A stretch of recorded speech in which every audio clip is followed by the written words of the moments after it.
Assalamu alaikum student, welcome to Maths Guru. I hope you all are fine. I am fine too. Alhamdulillah.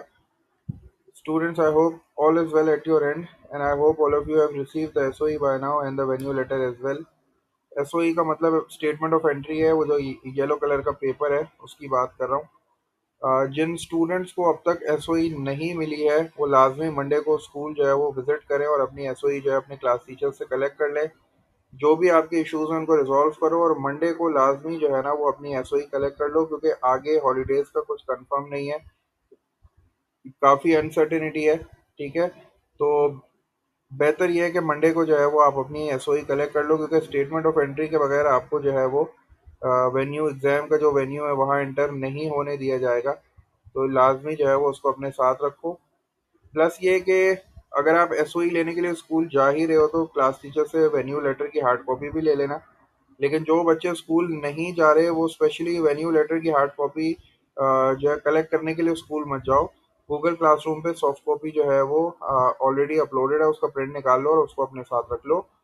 क्योंकि पहले दिन हो सकता है आपको ज़रूरत पड़े, आपके वेन्यूज़ उसमें लिखे हुए हैं। तो मे बी पॉसिबल अगर आपको कोई गाइडेंस चाहिए होगी तो वो आप कम से कम पेपर दिखा के किसी से हेल्प जो है वो ले सकते हो। लेकिन मैं आपको ये रिकमेंड करूंगा कि भाई ये जो एग्ज़ाम के वेन्यूज़ है, जैसे कि आपको ये नज़र आ रहा है सामने, ये मैंने ऑलरेडी जो है वो आपका वेन्यू लेटर ही ओपन किया हुआ है।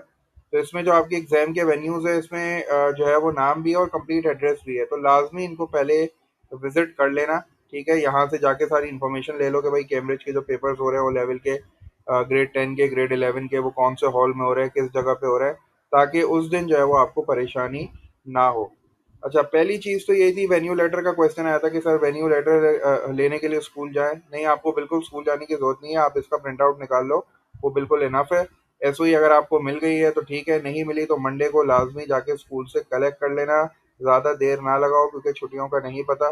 एसओई के बगैर जो है वो आपको पेपर में जो है वो बैठने नहीं दिया जाएगा। अच्छा, दूसरी चीज़ फिर ये थी कि सर ये क्लैश जो लेटर है ये क्या है। अच्छा, क्लैश लेटर जो है ना, दैट इज़ फॉर ग्रेड 11, क्योंकि क्लैश जो है वो मैथ्स और बायोलॉजी में आ रहा है। तो ग्रेड 10 का इसमें कोई कंसर्न नहीं है, वो क्लैश लेटर जो है वो ग्रेड 11 वालों के लिए है। और जिसको मतलब देना है क्लैश लेटर, क्लास टीचर्स ने जो है वो पहले ही उन स्टूडेंट्स को इन्फॉर्म कर दिया है, क्योंकि बायोलॉजी सारे बच्चों के पास तो नहीं है। जिनके पास है उनको क्लैश लेटर जो है वो स्कूल से जाके कलेक्ट करने पड़ेंगे, क्योंकि वो क्लैश लेटर जो है ना वो आप अपने साथ रखोगे, आप उनको शो करोगे वो लेटर, तो वो आपको फिर एंटरटेन करेंगे। ठीक है, ज़्यादा जो है वो इसमें घबराने की बात नहीं है। क्लैश अगर आता है तो वो मतलब आपको एंटरटेन वो खुद ही करेंगे, वो आपको जो इंस्ट्रक्शंस देंगे, जहाँ बैठना है, कहाँ जाना है, कब जाना है, तो बस आप उसको फॉलो करते रहना। इसमें ज़्यादा कोई परेशानी की बात नहीं है, लेकिन वो जो लेटर है वो अपने साथ रखना, और वो देखते हैं वो लेटर ना, तो वो लाजमी स्कूल से जो है वो कलेक्ट कर लो और वो संभाल के अपने पास रखो। अच्छा, एक क्वेश्चन ये था कि एसओई की सर जो है वो मतलब कोटिंग वगैरह करानी है।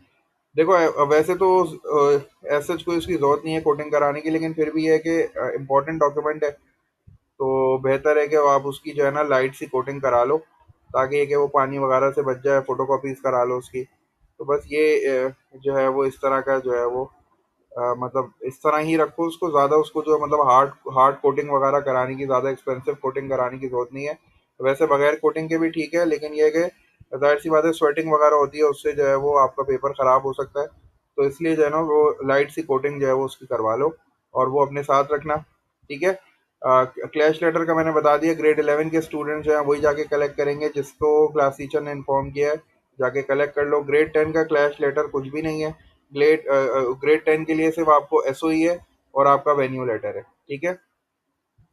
अच्छा, इसके बाद जो सेकंड इन्फॉर्मेशन है वो मैंने बता दी, कोई एग्जाम के वेन्यूज आपके तीन है, एक तो रमाडा होटल है और एक जो है वो मेरी टाइम म्यूजियम है, पीएन कम्युनिटी सेंटर, और आपका बीकन हाउस का जो है वो पीसीएचएस कैंपस है। तीनों को विजिट कर लो अच्छी तरीके से। ये जो पीसीएचएस कैंपस है ये सबसे दूर पड़ेगा अगर आप गुलिस्तान जौहर में रहते हो तो लाजमी इसको भी विजिट कर लो, फ़ोन नंबर्स लिखे हुए हैं यहाँ। ठीक है। अच्छा, ये काम आप लोग को करना है। दूसरा ये है कि अपनी एसओई को अच्छी तरीके से रीड आउट कर लो और उसमें देख लो कि भाई सारे कंपोनेंट्स आपके जो है वो मेंशन है, और ये सारी इंस्ट्रक्शंस जो है ये तुम्हारे पास लिखी हुई है, लेकिन इसको मैं फिर भी एक बार रीड आउट कर रहा हूँ ताकि इसमें कोई भी कंफ्यूजन हो तो वो क्लियर हो जाए। एग्जाम टाइम के बारे में एक क्वेश्चन आया था कि सर टाइमिंग्स क्या है। तो देखो, टाइमिंग आपके पास एएम और पीएम है, दो ही सेशन है। आपके कुछ पेपर्स जो है, अगर मैं ग्रेड 10 की बात करूं तो एएम में है कुछ पेपर जो है वो पीएम में। तो एएम का जो पेपर है, जो सुबह वाला पेपर है, उसका जो रिपोर्टिंग टाइम है एट वेन्यू वो 8 है। तो आप 8 बजे जो है वो लाजमी अपने वेन्यू पे पहुंच जाओ, आपको वो एंटर करना शुरू कर देंगे।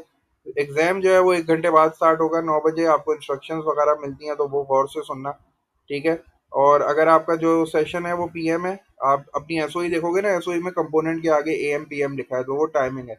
पीएम जो है वो आपका दोपहर का टाइम है, 13 बजे, आपको 13 समझ लो, 1 बजे का टाइम है तकरीबन। तो 1 बजे जो है वो आपका जो है वो रिपोर्टिंग टाइम है, और फिर जो है वो 2 बजे आपका पेपर स्टार्ट हो जाएगा। इसके बाद जितनी देर का पेपर है, 1 आवर 30 मिनट्स, तो आप इसमें एडअप कर लो, तो वो आपका जो है वो टाइम इसके बाद ऐड हो जाएगा, ठीक है। अच्छा, उसके बाद ये होता है कि जब पेपर ख़त्म हो जाता है, तो उसके बाद आपको थोड़ा सा टाइम जो है ना वो बिठा के रखते हैं, क्योंकि वो जो पेपर उन्होंने कलेक्ट किए हैं, तो वो सारे काउंट करते हैं, उसको जो है वो एक जगह पे असेंबल करते हैं, तो वो गैदर करते हैं एक जगह। तो वो थोड़ी देर के लिए आपको बिठा के रखेंगे, उसमें कोई वैसी ऐसे प्रॉब्लम नहीं है, आप अपनी जगह पे ही बैठे रहो। जब वो बोलेंगे कि भाई ठीक है आप जो है वो जा सकते हो, तो फिर आप जो है वो जो है अपना अपनी सीट छोड़ देना, बिला वजह अपनी सीट ना छोड़ना, और इधर उधर बिल्कुल ना देखना भाई, क्योंकि ये स्ट्रिक्ट जो है स्ट्रिक्टनेस बढ़ गई है।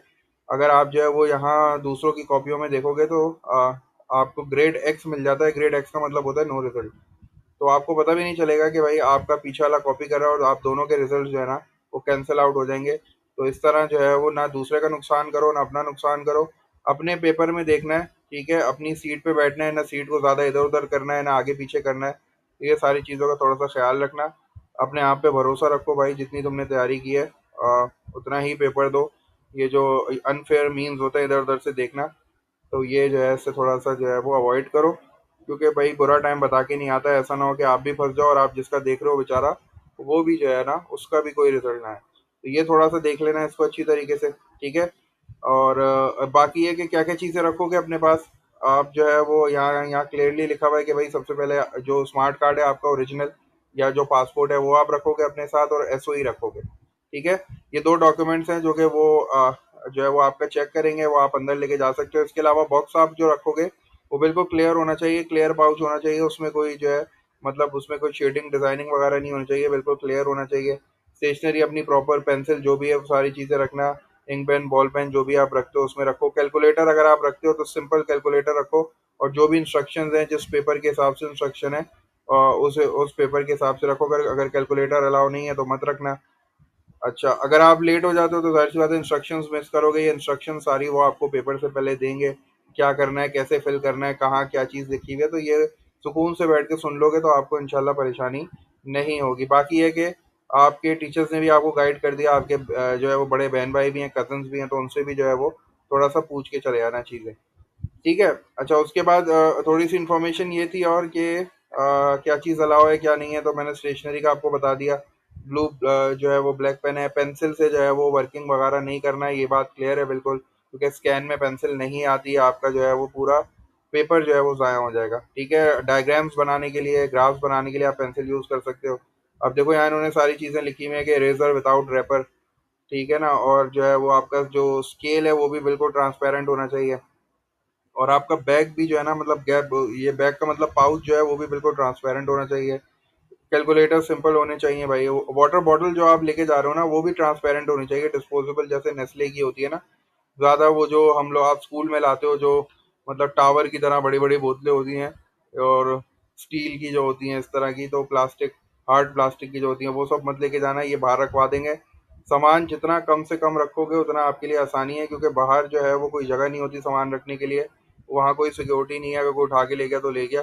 लेकिन यह है कि अपनी चीज़ों की हिफाजत जो है ना, मतलब आप ऐसा नहीं कि आप बाहर जाके भी हिफाजत कर लो, वो जो आपको अलाउ करेंगे आप वही लेके अंदर जाओगे। इसके अलावा जो है वो वॉचेस देख लो यहाँ, नो वॉचेस। और इसके अलावा कोई डिजिटल फोन्स वगैरह तो रखोगे नहीं तुम लोग अब। और पर्सनल बिलोंगिंग्स भी जो है ना, ये बैग बुक्स वगैरह जो है ना, ये उन्होंने मना किया है ये नहीं रखना, ठीक है, क्योंकि फिर ये बाहर रखवा देंगे, बाहर का कुछ नहीं पता होता कहाँ रखवाएंगे, और उसकी कोई सिक्योरिटी नहीं होती। तो आप खुद रिस्पॉन्सिबल हो गए अपनी चीज़ों के, ठीक है। इसके अलावा एक लास्ट इन्फॉर्मेशन देख लो जल्दी से। इसके अलावा ये सारी चीज़ें हैं जो तुम रीड आउट कर सकते हो, इसमें लिखी हुई हैं। आपके पेरेंट्स के लिए कोई वहाँ वेटिंग एरिया वगैरह नहीं है, पेरेंट्स आते हैं ड्रॉप ऑफ करके चले जाते हैं। लेकिन फिर भी पेरेंट्स को यही कहना कि थोड़ा सा जो है ना विसिनिटी के अंदर ही रहें। मतलब थोड़ा सा मतलब पहले दिन आप थोड़ा नर्वस होते हो, ऐसा तो नहीं होगा इंशाल्लाह इंशाल्लाह कि आप जो है गलत जो है वो वेन्यू पे चले जाओगे, लेकिन फिर भी ये है कि फॉर द सेफ साइड आप जो है वो अपने पेरेंट्स को कहना कि थोड़ा देर इंतज़ार कर लें, उसके बाद जो है वो आपको छोड़ के चलें, लेकिन उनके लिए कोई वेटिंग एरिया वगैरह नहीं होगा, उनको अपनी गाड़ी में ही बैठना पड़ेगा बाहर। ठीक है, बाकी ये कि वापसी का मैंने बता दी, जब आपका जो पेपर एंड होगा उसके बाद थोड़ी देर आपको बैठना पड़ेगा, उसके बाद you will be allowed to leave the hall, और फिर आप लीव करके जो है वो अपने घर जा सकते हो। अच्छा, ये थोड़ा सा वेन्यू वो देख लेना, एग्ज़ाम के वेन्यूज़। अगर मैं ग्रेड 10 की बात करता हूँ तो ग्रेड 10 का पहला पेपर जो है वो मेरे ख्याल से 26 को है ना, तो 26 में आपने यहाँ आना है, यहाँ से 26 देखना है। अगर 25 है तो 25, 26 है तो 26 देख लो, दोनों ही रमाडा होटल हैं, तो वही एयरपोर्ट वाला जो है उसको अच्छी तरीके से जाके विजिट कर लेना। तो उसके बाद 27 में भी वही है, और फिर इसी तरह डेट्स को देख देख के ना अपना वेन्यू जो है वो उसको देखते रहो कि किस किस आपको वेन्यू में जाना है। 2 वेन्यू है, 3 वेन्यू है, वो आप इस हिसाब से देख लो। टाइम का मैंने आपको बता दिया, टाइम कैसे देखना है। ठीक है, एएम पीएम मेरे ख्याल से दो स्टार्ट के पेपर आपके एएम के, बाकी पीएम के। तो पीएम वाला टाइम दोपहर का है, एएम वाला टाइम जो है वो सुबह का है। तो यही सारी बेसिक इन्फॉर्मेशन थी।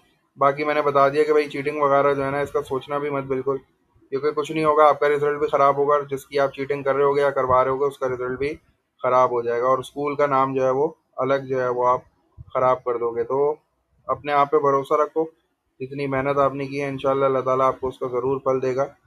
बाकी कोशिश करूँगा जैसी कोई इन्फॉर्मेशन मिलती है मुझे, मैं ज़रूर जो है तुम लोगों के साथ शेयर करूँ। अंटिल देन टेक केयर, दुआ में याद रखना, अल्लाह हाफ़िज़।